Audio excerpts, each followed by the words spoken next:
Hey everybody, today I'm here with this incredibly underestimated plant, Plantain, Plantago major.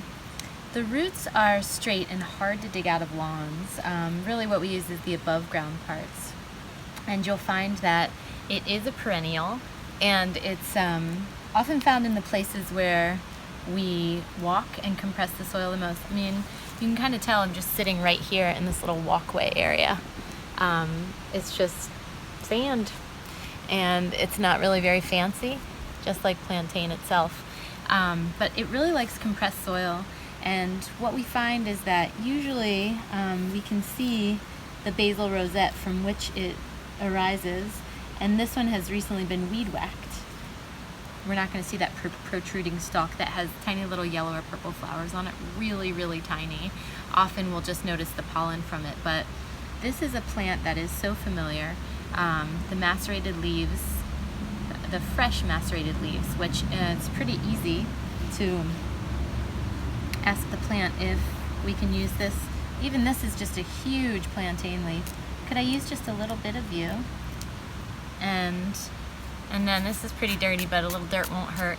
I would just macerate it, literally like creating a chewing poultice in the mouth if there's a bee sting. It's snake bite medicine, so it pulls any kind of venom or other inflammatory substance from the body.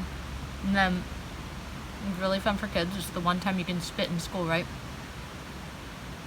So we just put the macerated poultice on the bug bite, whether it's a bee sting, whether it's an insect bite. Really great for, and leave it there, really great for mosquito bites and whatnot. And then we go like this because it's all over our teeth. It's also used for skin irritations and ulcers and burns, and to stop bleeding and minor cuts. And as without, so within.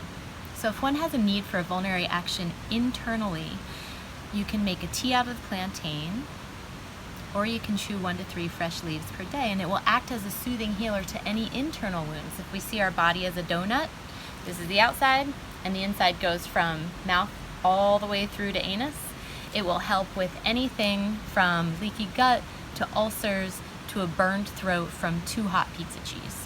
Of course, it's best if we use it for something like acid reflux burns, to accompany it with a cold infusion of marshmallow root powder, but let's not forget that any internal wounds can be aided by the adeptness of plantain.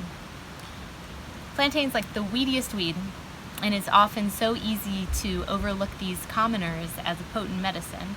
And this is where we begin to discover how thinking we actually understand something blocks the door from opening to the depth that that thing, or plant in this case, has to offer us.